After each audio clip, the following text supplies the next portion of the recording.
We are live. Let's say, are we? We are in audio form. Now we are in video. Hey.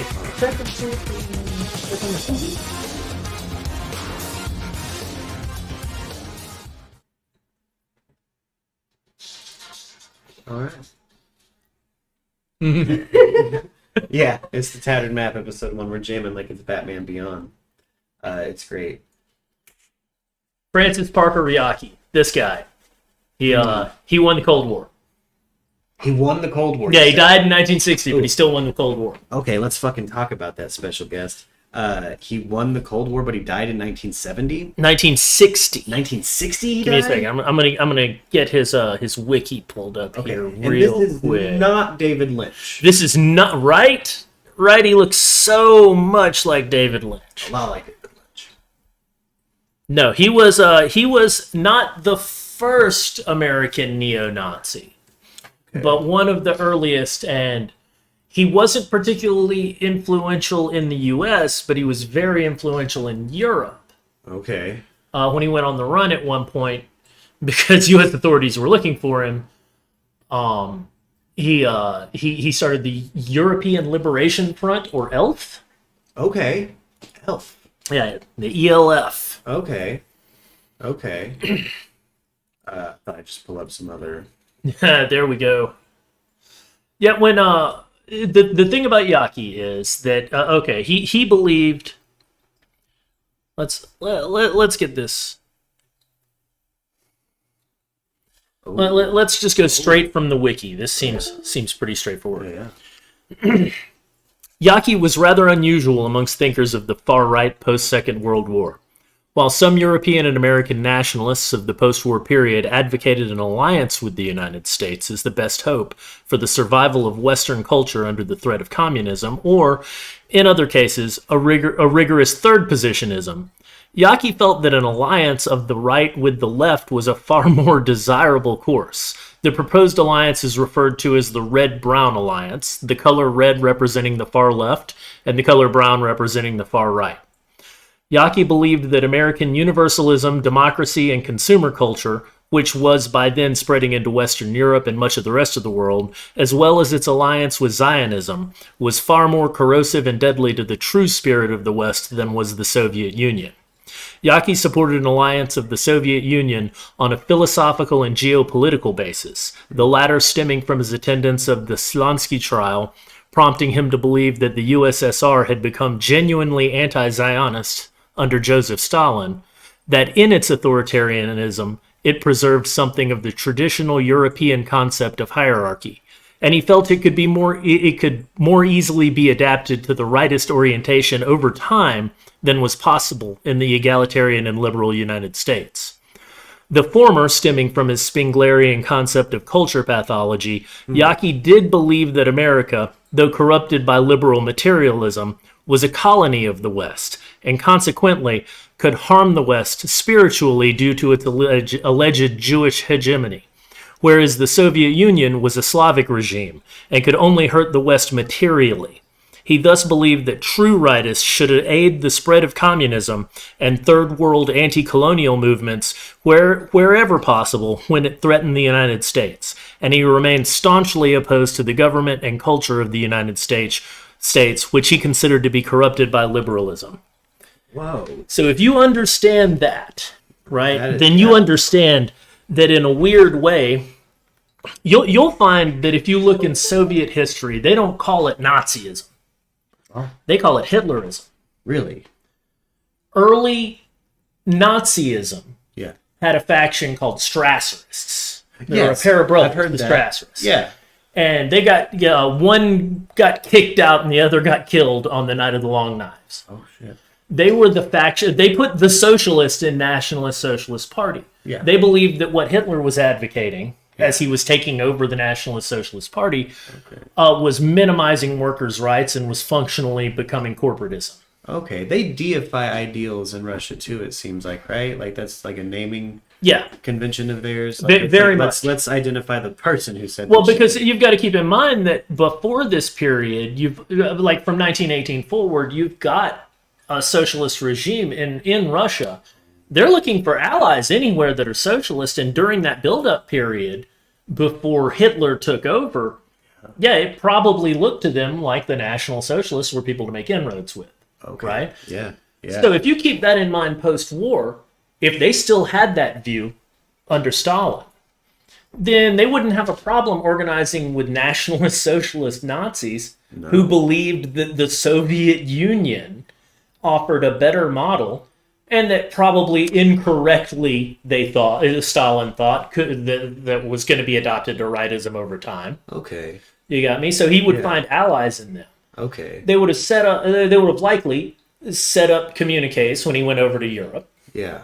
And from that point forward, one could assume that there's some part of the apparatus, the Russian apparatus, that was probably providing support. Gotcha. So Yockey and Yockeyism seems like it's a like you found a label for the Nazi ideal of infiltrating another group.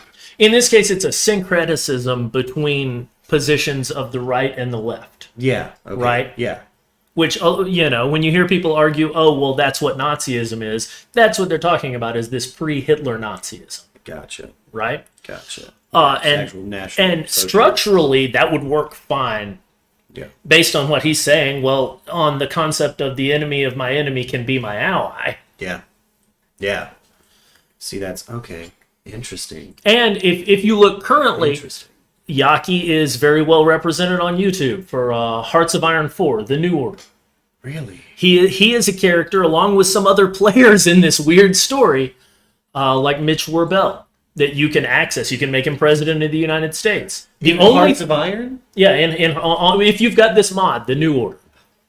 Just pause real quick. That's made by Paradox. They make all of the games that I play. Crusader Kings, Stellaris. Chief, part of the Merc Radio crew, has been trying to get me to play Hearts of Iron for a minute. It sounds And like it sounds like it's going down. yeah, it sounds like you need to play The New Order and report back. Oh, See if you can get Colonel Mitch Warbell. holy He's shit! a great killer.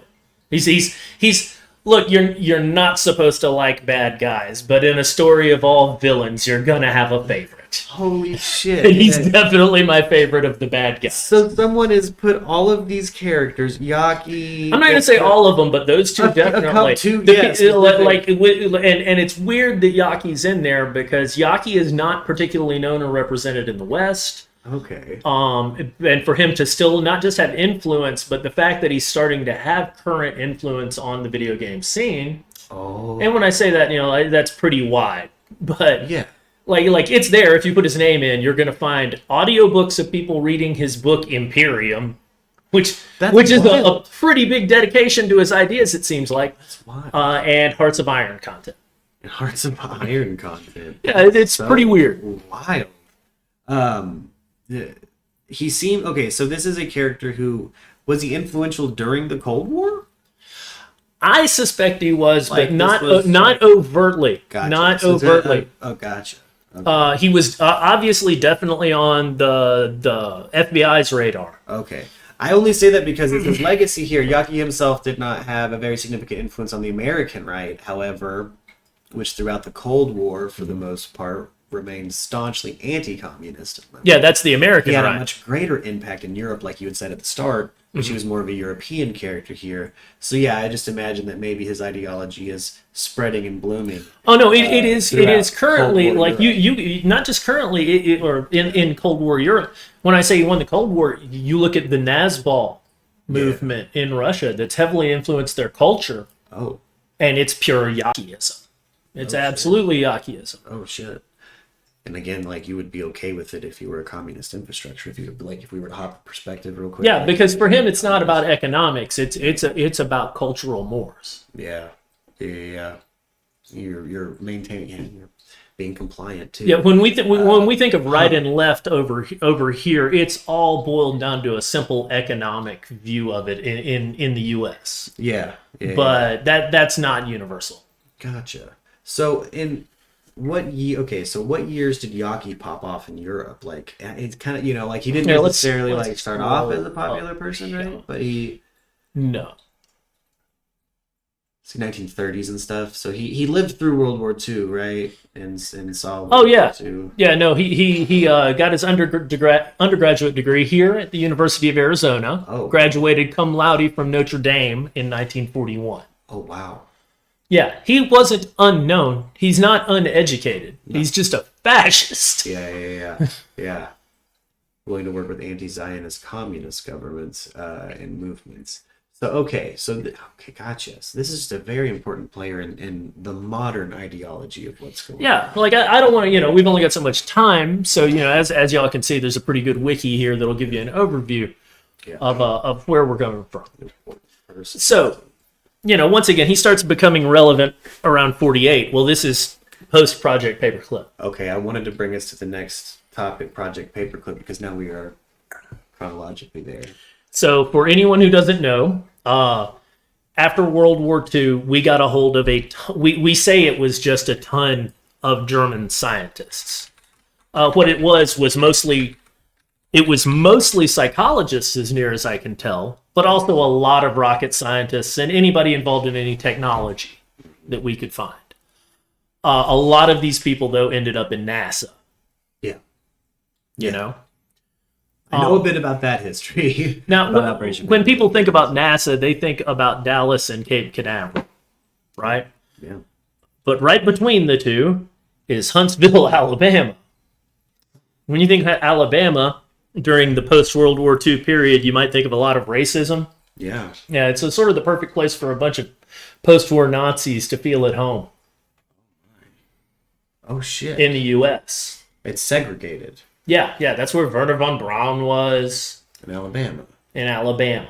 There's also plenty of Air Force bases. Well, my hometown is just a couple hours away, and it was a SAC Air Base, Columbus Air Force Base. It was a training base. It has the largest airstrip between Dallas and Cape Canaveral, which is why in the era of the shuttle, when they were piggybacking the shuttle from Dallas to Cape Canaveral for a launch, it would stop in Columbus to refuel the plane it was riding on. You know, I never thought about this. In those places, typically you'll find like oddly European like architectures in some places. Like they're like, that's Gerber Town, and you're like, what?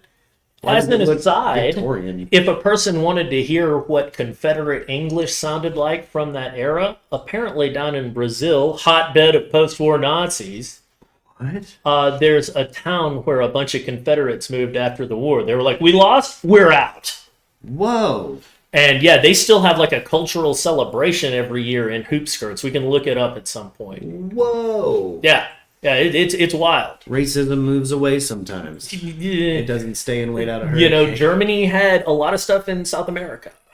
That's very true. Yeah, they didn't just happen to run there after the war. Yeah, I mean, I have a lot of thoughts about Operation Paperclip. I mean, I feel like we as a country shouldn't be funding NASA. I think that's a Nazi fucking operation from the ground up. It was, at least in its inception, it was. They used basically modified V2 rockets to get us to space, which we know were built by our people in a goddamn concentration camp. Well, and you know, the thing is, we likely inherit. You're talking about people who, the Nazis and their scientists, who took that state from the beginning of the war. You know, I used to think of it in terms of the party. That it was 13 years, but really it's like in 6.5, 7 years, they went from deploying canvas and wood biplanes to deployed rocket fighters and V2 rockets. Yeah, and or jet fighters and V2 rockets. That's a huge technological leap of just what they deployed. Yeah. Who knows, honestly, what they had. One thing I found out is there's a fellow named Conrad Zuse. We should call him the creator of the modern computer. The Nazis had access to and utilized at least once, admittedly, to calculate wing flutter problems, the Zeus Z3, which was an electronic 22-bit computer. Oh, shit. At the end of World War II? Yeah. Whoa. Yeah, like they were using it, I want to say, in like 42 or 43, my man. I maybe as late as 44, but I think it was 42 or 43. And then he had built the follow-up, the Z4. It got destroyed in bombing, but they rebuilt it, and it was the only computer available in Europe for 4 or 5 years. Like I want to say, it got shuffled off to France at some point. So a lot of our most of our technological advancement comes from the end of World War II at this point. We had all the patents and everything on it. Yeah. Right? Yeah. So, you know, when like Bell Labs suddenly invents the transistor out of nowhere, look into the history of the Klystron tube. They're real close. Oh, shit. Really? Like a Klystron tube is a little like tube, like for your amp or whatever. Yeah. That's about that big, just the tip of my finger. Okay. Just starting about where the fingernail is and that big around.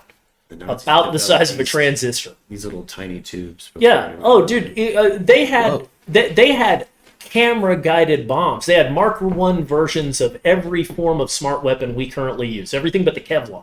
Shit. Right? 10 years later, we're still using roll-around giant cameras. They had cameras that went in bombs the size of a shoebox. Yeah. That sent back their signal so that they could guide it to wherever. Yeah. Like, they only had all this stuff, as near as we can tell, deployed for about 6 months, but they had it all. Yeah. Do you think... Wow. You know, so...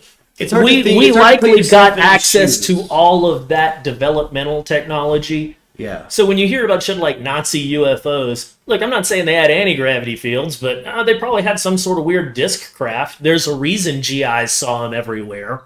Yeah. Like the first alien encounter stories happen after World War II in a civilian sense, but the first UFO encounter stories happen in the late 1800s.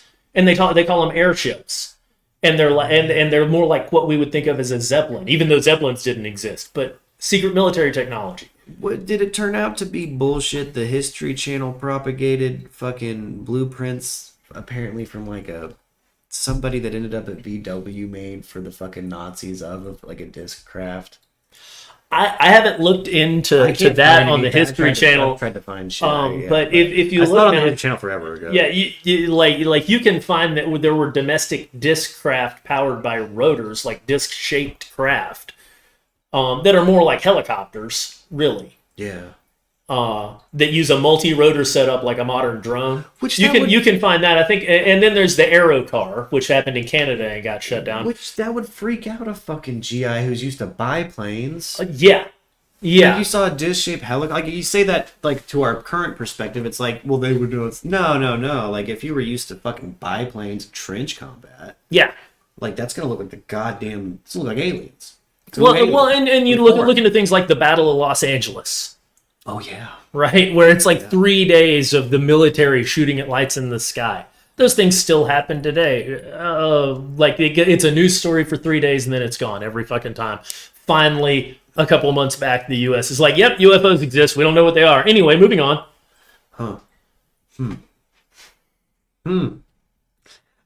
We've theorized before between the two of us about it potentially being Zeppelin-like.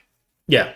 Where they're using like a slipstream, like a static slipstream. That it's basically just a big drone. That's why you don't have to worry about if it maneuvers at ridiculous speed because it's just electronics and it's basically empty. Yeah, just like that's a maybe. Fucks with people, maybe just to fuck with people. Like, hey, let's throw these drones. Oh yeah, dude. Like the thing about psychological operations is you never know because they think like a stage magician. Yeah. So it's all about how you perceive it, not what it really is. Okay, so let's, in our timeline real quick, we started at Yockeyism. We started at Homeboy kind of birthing his ideals at the end of, during World War II and at the end of World War II. Operation Paperclip happens. Right? So, like, I brought up UFOs, but I would say that the most important thing that we probably got was I don't remember the German because I don't speak German, but it translates basically to worldview warfare. Yeah. They had this classified higher secret than their atomic program. Okay. And like I said, a lot of the people we got were their psychologists. Yeah. Right? Yeah. So when you talk about technology, technology in this sense isn't so much devices, but more along the lines of the ability, like methodology to engineer outlooks in people. If let's say that the resources, the minds of the Nazis were divvied up and there were other nations that had like a Project Paperclip. If I was America, post Edward Bernays, I want those German brain doctors. Yeah, which we got a ton of those people. I want to, because again, like... And we normalized it too. Like Edward Bernays helped normalize it by having normalized Sigmund Freud, the father of psychology, as being the modern person who could help you. Yeah. In a very confusing era, here comes Sigmund Freud, and he's got this psychotherapy and his ability to analyze you, and it's going to solve your problems. And Bernays sells it because that's what he does. He sells his uncle to everyone, functionally. Yeah. We're in a post Bernays. I mean, this man was slicking up. And the other thing is, it's quite obvious our government didn't have any problem bringing in Nazis. Most of our government didn't seem actually opposed to the Nazis. They seemed opposed to the Axis because we got bombed. We seemed pretty mad at Japan, let's be honest. Yeah. We seemed pretty mad at Japan. I think there was a huge faction that was mad at Germany, led by FDR. Okay, yeah. Right? Yeah. But that's not the whole government. Yeah, exactly. And when you see McCarthyism come through, they're trying to get rid of the FDR faction because they're worried that they're functionally communists, and a lot of them were. Okay. Like that's one thing that if you go back and read the history, a lot of those people got outed and busted as communists. Yeah. God, what's his name? Wild Bill Donovan's second in command ended up being a communist. I want to say. Oh shit! I want to say that Hoover's second in command ended up being a communist. Really? Like Spy. No, it was wild. It was a wild era. Like, there's a reason that they had that fucking witch hunt.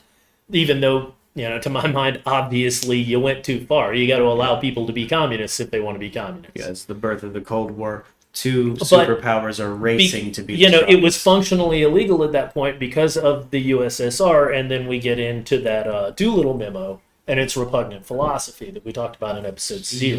Yeah. So their concept at this point is we've got to be meaner and tougher and crueler and all those things, and we don't want to let anybody know. We'll just condition them to accept it as much as we have to. Yeah. Okay. The Galen Organization. The Galen Organization, Reinhard Galen, as the Reich was falling at the end of the European theater, basically. Mm-hmm. He was the head of all of the Eastern Front intelligence, right? Okay. He had an on-the-ground network that was into the Soviet Union all throughout Europe of about 2,500 people. The European spy master of World War II. He really, he comes across as, for certain. He got out.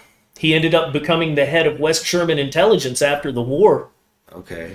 Even though this dude was a pretty high-ranking Nazi, they said, "Oh, well, he's denazified. It's fine. He can be the head of West German intelligence." This is a goddamn Hydra character. This is a he absolutely is, dude. So he makes a deal with all these files and all this with the U.S. government, right?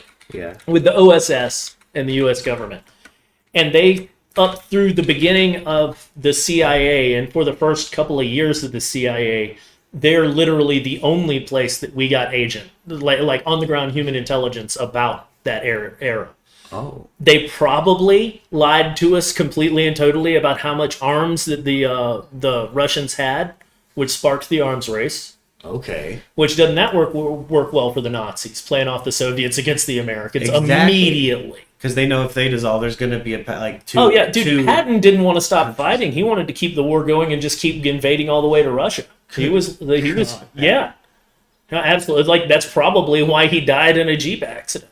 Oh, shit. Well, we found he just zigzagged perfectly to every Nazi secret base as if he had perfect intuition about it. Patton was also having to deal with. So if there was a bunch of weird fucking technology like diskcraft or computers, hey, we know the computers are real, or the fucking, what must have seemed amazing, even television guided bombs, smart bombs, would have seemed like mystical technology damn near. Well, and Russia was doing stuff that seemed like salting when they weren't salting the earth, it seemed like they were genuinely clearing the way for their culture to come in and take it over. Yeah. No, absolutely. That's Germany. Art. That's Germany after World War II. There's a reason Berlin was split in half in the middle of all Soviet territory, basically. Yeah. Okay. And that became the heart of the Cold War. Was that functionally World War II hadn't ended, it mutated. Okay, so it's basically the way that Reinhard Galen was organized. Is that where we get our modern CIA structure? I wouldn't say it's where we got the structure, but I would say it's where a lot of the ethos comes from. So you've got all these agents who, what do they have in common? They nominally hate communism, right? Gotcha. Right, and you're working with people who were your enemies just a little bit ago, but you didn't nuke them, and they didn't bomb your place. Yeah, they killed a lot of your boys, but, there's treaties. You had to send guys to Europe. You got you. Yeah, and if you look into the history of a lot of the people involved, I mean, Alan Dulles and his brother the Dulles brothers were basically fascists. Everybody involved with Sullivan and Cromwell were fascists, functionally, as near as I can tell. They were fine with what Mussolini was doing or any of that. They wanted that in the U.S. They wanted total economic control in the U.S., and they didn't get it. Because FDR weaponized PR in a way that created an American concept of fair play. Yeah. And that those types of things weren't what we did. Even as he was trying to engage, he was fine with what Mussolini was doing before Mussolini joined Germany. They're seeing the power of propaganda and what it does to the raw numbers of the population. Well, and they're dealing with the Depression, man. Like, there's race riots all the time. There's riots all the time. So there's food riots. And they put a word in front of riot. There was that type. Much like it made our modern right really fucking bulk up and arm up when we were having Black Lives Matter protests. Yeah. When we had genuine protests for fucking issues with our government, it did seem like the fascists came out of nowhere. Like, well, how about we clamp the fuck down, authoritarian state? Yeah. Let's answer with fucking crime and punishment. Mm-hmm. That makes sense that those, especially during a depression. Yeah. And keep in mind, all of this is the time period that Yockey's growing up and going to school. Yeah. Yeah, he's having to see all of this. This is almost parallels the ideology that Hitler, when Hitler was at the end of World War One. Yeah. So we have, what's functionally, he's having to live through the depression, which is like being locked up. Watching America fucking go to shit builds that ideology. And he blames the person who's in control. Which, look, I'm not the biggest FDR fan. Yeah. I'm not a fan of most any of them. But yeah, the FDR basically remolded the American consciousness with the New Deal. Yeah. Into one of what we expected fair play for everybody. Like, even if everybody in America didn't feel that way, or there was a huge contingent that didn't feel that way, that was the general feeling that was presented as being American. Yeah. Was that, yeah. And that I think, I'd like to hope is endured. I think that's a good way to frame it. I think so. Yeah, absolutely. Absolutely. Now, let's move down the timeline a little bit. World War II has happened. Yeah. Operation Project, whatever, paperclip has happened. Yeah, we've got all of these Nazi psychologists in the U.S. now who are operating on retainer to our intelligence services. Yeah. And many of them are, it's not like they're all just squirreled away on some base, man. They've been given new names or just taken new names and are operating in the U.S. As things like psychologists. Okay, gotcha. Now, moving towards, what is it, the 50s? Yeah, we'll say the Church of Scientology starts in, I want to say, 52. Yes, that's where we're going. Right? Good. Hold on. I'm so excited because this is kind of our first off-the-rails topic, really. It's our first kind of like, all right, gang, here's the kook himself. L. Ron Hubbard shows up in this story.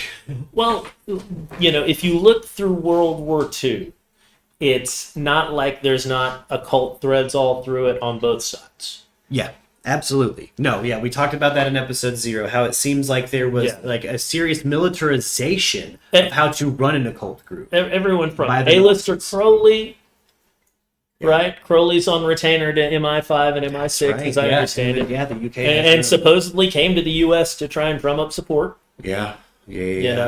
Oh shit, that's right. The limits were actually legit fucking. So you've got a history of it. You've got Jack Parsons over here, right? Yeah. Who knew? L. Ron stole his girl.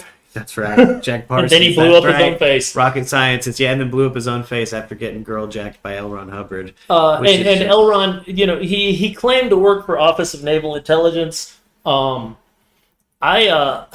ascribe that the James Bond movies, in a way, are a form of revelation of the method. Yeah? This is going to sound a little crazy, but I think that they know that sometimes the best way to hide something is in plain sight. Yeah. So having somebody claim to be a spook is the most counterintuitive thing you'd ever hear. Yeah. And because nobody believed them, they don't have to worry about anybody thinking they're a spook.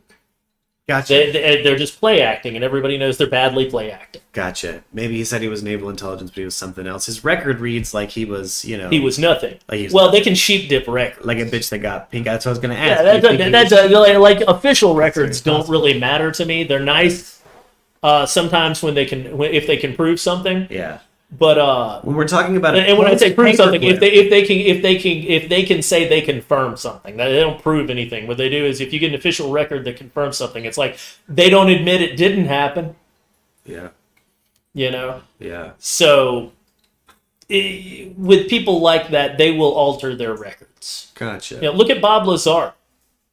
His record is so confusing, and what's weird is there's so much eyewitness testimony placing Bob Lazar where he fucking, what I mean? Yeah, well, like their parking schedule, their own parking schedule is what screwed him up. Yeah, the fucking there's handwritten fucking ledgers with his fucking name. Otherwise, they tried to pretend he didn't exist. Yeah. They would have done the same thing with the guys at Stanford Research Institute if they could have. It's printed in newspapers that he was driving a rocket-powered car to his fucking job at the fucking places that say he didn't work there. And it's like, bitch, it was in the news. Yeah. Like, fuck off. So yeah, L. Ron Hubbard very possibly could have actually had something crazy going on. Well, 100%. It doesn't mean that the things that they released about his record didn't happen.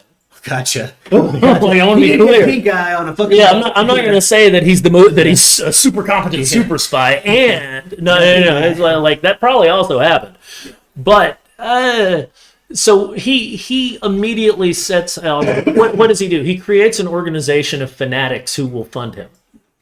Yeah, like it doesn't. The rest of it doesn't matter. It's seemingly a modified structure of what, and it's a militant structure we've been talking about. You got me? The naval structure. Once the Sea Org comes in, it's a militant structure for certain, but otherwise it operates more like an intelligence structure, like a counter-espionage structure. Oh yeah. And I think that in many ways It's constantly moving. It provides the backbone, or it provided the backbone, or provided some bones in the back of that intelligence agency that the Doolittle report says we'd have to form, which I don't think is any one particular one, but a probably off books Delta Force type thing. Gotcha. Like it's like it was built up out of people on loan from different intelligence agencies who are working together, and now that they're working as a super intelligence agency, sometimes they might lie to their actual employers. Like, oh, I'm CIA. Yeah. All my documents are CIA. Sometimes I provide misinformation to the CIA because to give a reasonable example, because I happen to know and am tracing a mole within the CIA for this organization. So it's a coloring the water strategy to find out where it leaks. These are that's a reasonable reason to do it. These are post-apocalypse mentats. Yeah, right. These are fucking information arbiters. Oh, well, and this is I think that Ronald Hadley Stark. I think this guy Ronald Hadley Stark, who's a major player through almost all of this. I'm trying to connect him from the acid scene, and MK Ultra to the Kerry Thornley Kennedy assassination theory. Gotcha. Like that's what I'm trying to do. I haven't done it, and I'm not going to say I have, but they're so close without touching. It's wild.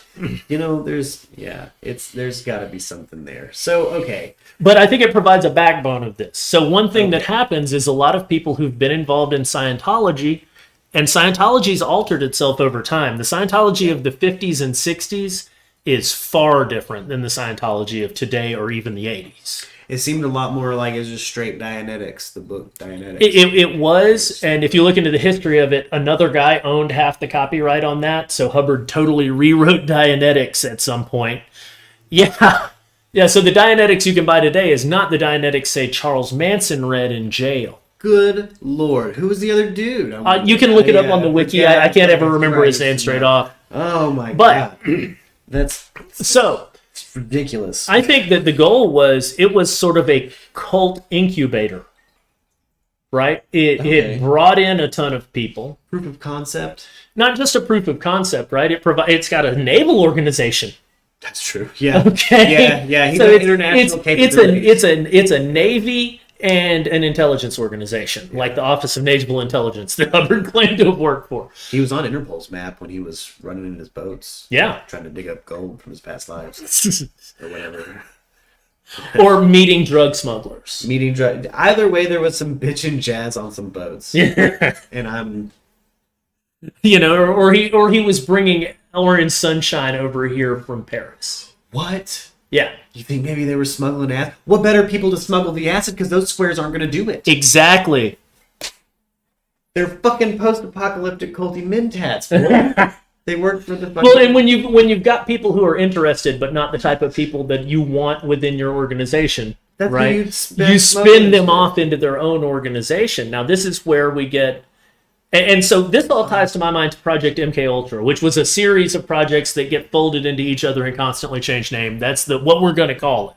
Yeah. Or you could call it the U.S. Intelligence Mind Control Program. Gotcha. Right? Gotcha. MK Ultra. And first off, they started experimenting with cannabis and LSD in the 50s. It's fucking A. Okay, so I believe we talked about it in the last episode, but I had read an article that showed what seemed like evidence that we knew Russia was trying to buy up like the world's goddamn surplus of acid in the 50s. And we were like, what is that? Let's get all of that. Fuck them. They can't. Why do they need it? Now, oddly enough, a fellow named Captain Al Hubbard. What? Same fucking last name, huh? I don't know. His name was Captain Al Hubbard, and you could call him the Johnny Appleseed of LSD. He's the guy who turned on Timothy Leary. What? That fits the MO of this fucking He was an OSS hopping piece of shit. Okay. Hubbard's crazy. He gets busted for a fake free energy machine in like 1919 or some shit. I can't remember when he was 19 years old. I remember that. Okay. Next, he invents a polonium-doped spark plug. What? Gets a patent on it. Sells some of them. The polonium makes the gas, ionized. No joke. But he gets in the uranium business. Well, suddenly this man's important. Yeah. Yeah, very important. Because he's into uranium before we're actively trying to build a fucking bomb. Uranium is incredibly easy to manufacture, like radioactive material, and what is it? Plutonium-36 is one of the most common elements found on this planet. So he's in the uranium business, right? Oh man. He ends up in the OSS, which you've got to understand. The OSS, the precursor to the CIA, was functionally FDR's own branch of intelligence. It might as well have been. It was a deal that worked with. It was supposed to be based on MI5 and MI6 in England. Okay. Right, but it functioned like it was just a branch of the president.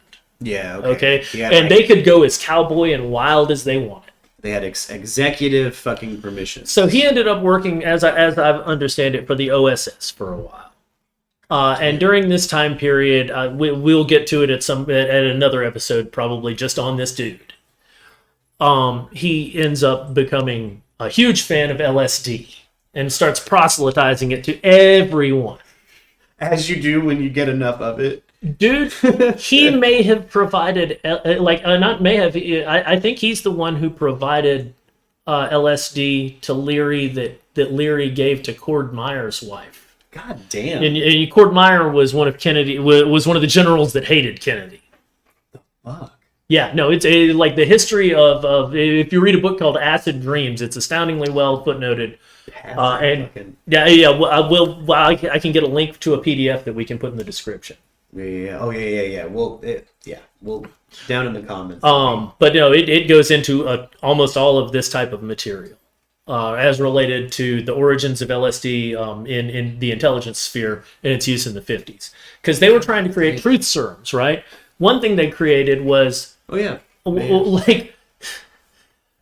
It was an extract of cannabis that they just called TD, for truth drug. Oh, fuck. What? And it was odorless, flavorless, colorless, tasteless, right? Man, fun. And you could slip it in people's drinks to get them high. Okay. But it was hard to dose people, hard to know how they'd react. I mean, because it's marijuana. Yeah. But they worked on that for a while. Have had that since the fucking early 50s. They were well aware of the effects of marijuana, even when they were outlawing. Could you imagine getting TD'd and it's like you eat all the cereal and take a nap?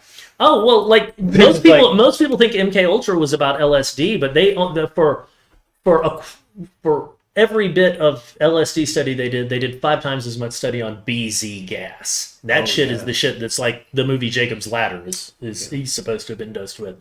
That was astounding, and these dudes were trying it on themselves. Like, you have to understand, like, Sidney Gottlieb of the CIA would just eat acid and lock himself in his room and take notes. That's insane. Right? I can't remember. I'll look up the guy who it was that was testing, that got dosed with BZ and had somebody follow him around for 3 days. And these are people who are heads of these projects. Yeah. No, right? They want to try to observe the genuine effects and not, I guess, do it to another person.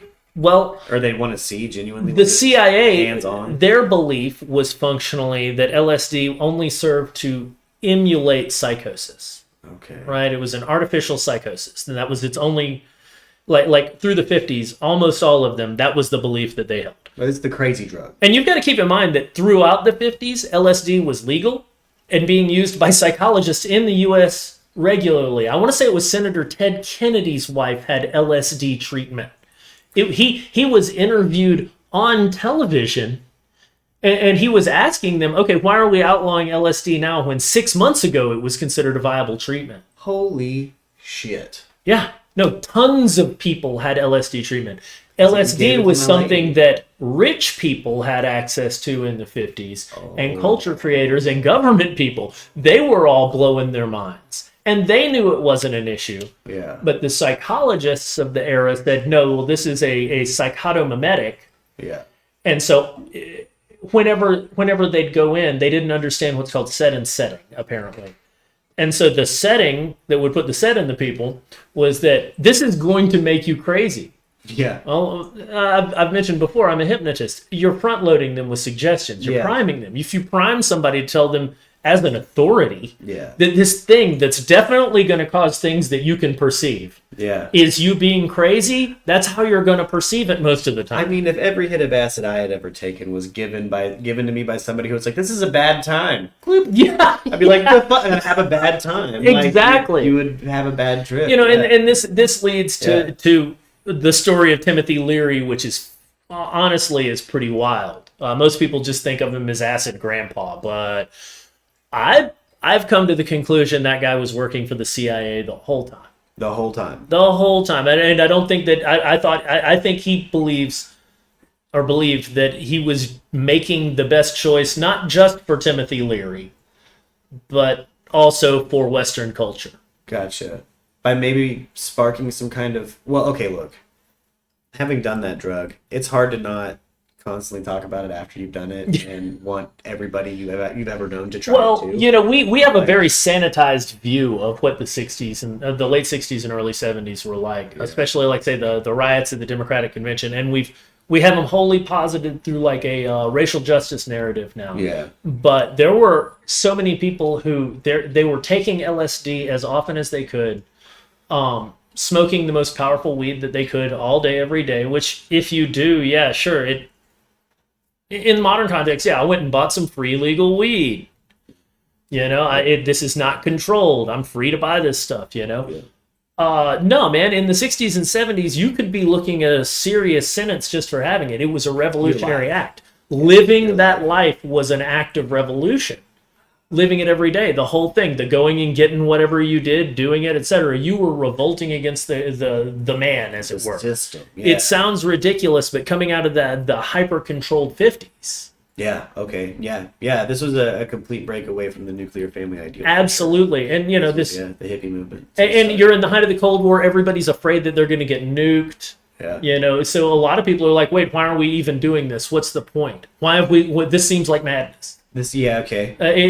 I'm going to drop out in a way that they can't make me work.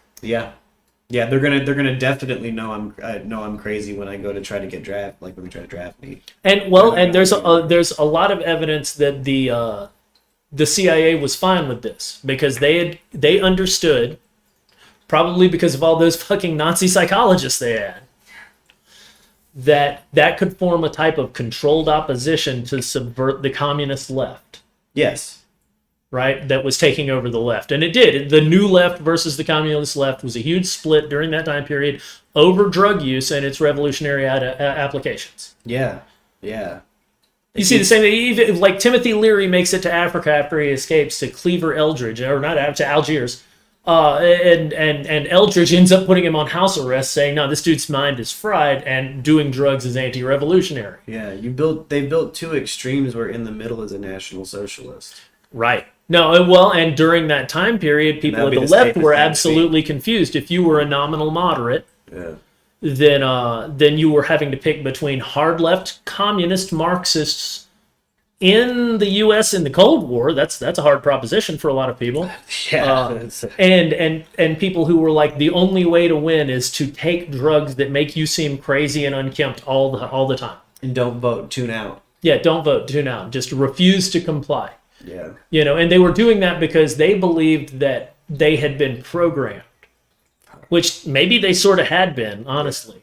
Maybe culture had been, that they had been programmed to react to everything in certain ways, and it caused them to think and assume and have cultural biases and biases in general, and that the only way to get out of that was to reject every damn bit of it. Yeah. And it's important to understand that context. I think building new culture. Kerry Thornley had a lot to do with that when he created the fake religion of Discordianism. Oh boy, you clean made it all the way down to Discordianism. Yeah, but we gotta say, like, splitting off in here. Who hassled him when he came back to New Orleans after the Kennedy assassination? We talked about Kerry Thornley in episode 0. He was friends with Oswald, who assassinated Kennedy. He wrote a book about Oswald a year before Oswald assassinated Kennedy. Oh shit. And when he came back in like 68, 69, he said that the Process Church and one of his associates via the Process Church were hassling him the entire time and harassing him. Okay. You know, the Process Church split off of Scientology in 1962. They were declared suppressive persons. It was Marianne de Grimston and what's his name? Robert de Grimston? Robert de Grimston. Robert de Grimston. Yeah, Robert Moore. Robert but Moore. Yeah, she had him change his name to Robert de Grimston. Was the original surname. We talked about them in episode 0, but yeah, they were labeled SP. They started their own psychotherapy group called Compulsion Analysis. Did that for a year. Then it basically became a cult. They went to Mexico after stopping off, I think, in the Bahamas, where a CIA bank was. Yeah. They went to Mexico, weathered a Stuhl, Mexico, XTUL. While they're there, they build up a bunch of stuff, like for their little commune, and a hurricane comes in and destroys it all. Go through a fucking hurricane. Yeah, during that time period, the British government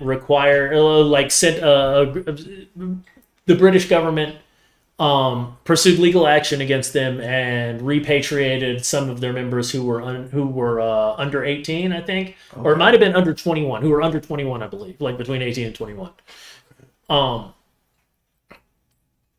But because of that, during that time period, immediately afterward, he creates this new crazy syncretic religion where you can be pretty much anything on the political compass. Really? Wait. Are we talking about Thornley? No, I'm talking about the Process Church. Oh, the Process Church. Oh, yeah. Well, no, they have a place for everybody. Yeah, a place for everybody. Satan, Jesus, right? Yeah. So this is between 63, 65.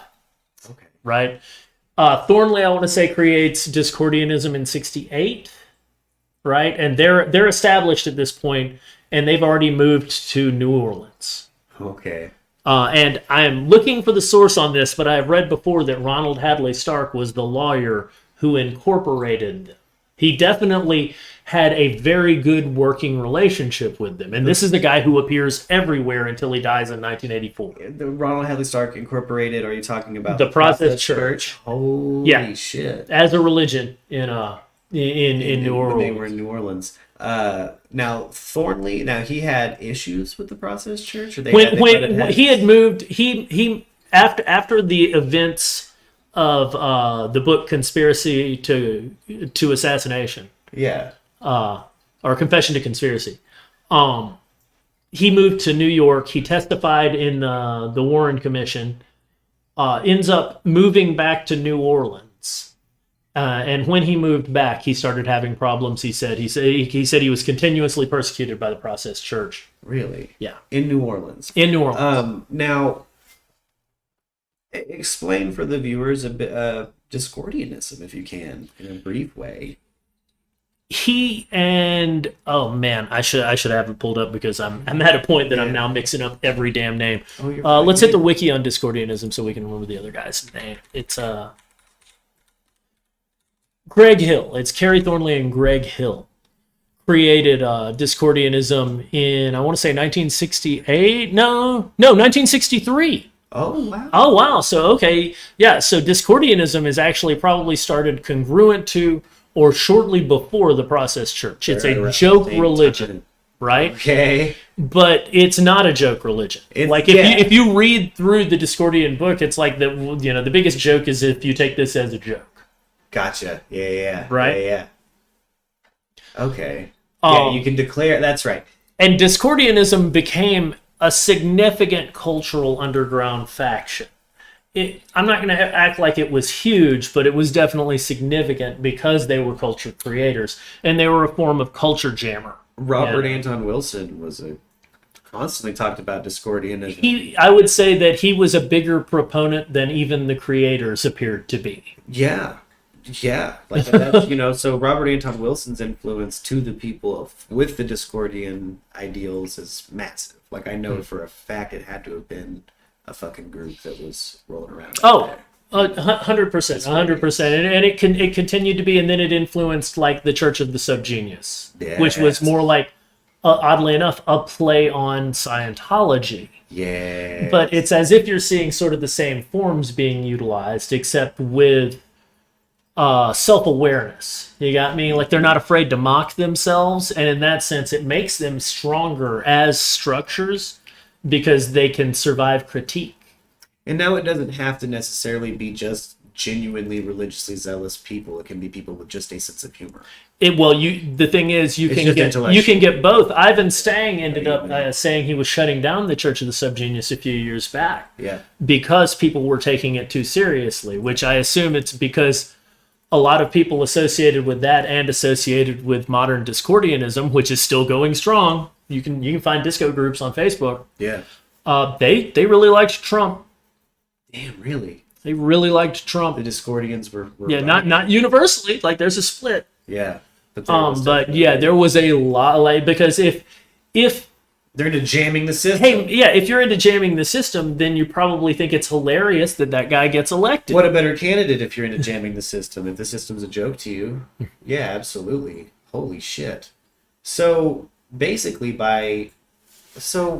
I feel like we've drawn a clear thread around and brought all the way into the 60s is this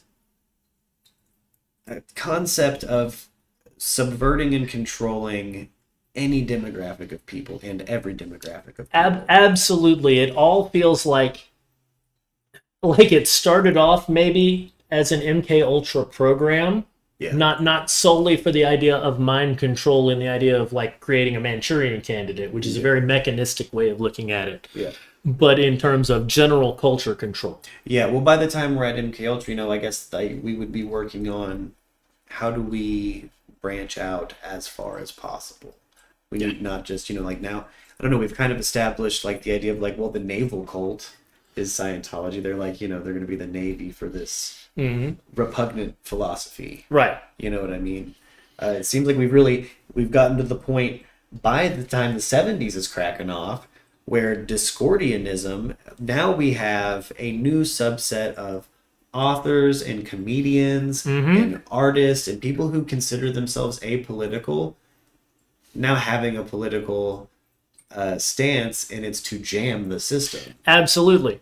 Like their politics is just to jam the system. So now you have really a label and means of control for every fucking demographic. There's no fighting. There's just observation. Well, like at that point, they understand it in and out well enough that if a problem arises, they have a strategy to neutralize it within that context. And it's a context that's observable. Yeah. Because in general, Discordianism is a media phenomenon. Yeah. It was pamphlets as much as anything, right? Yeah. Okay. And now when we're talking about the 50s, 60s, and 70s, the they we're talking about is the CIA communicating directly to the president, right?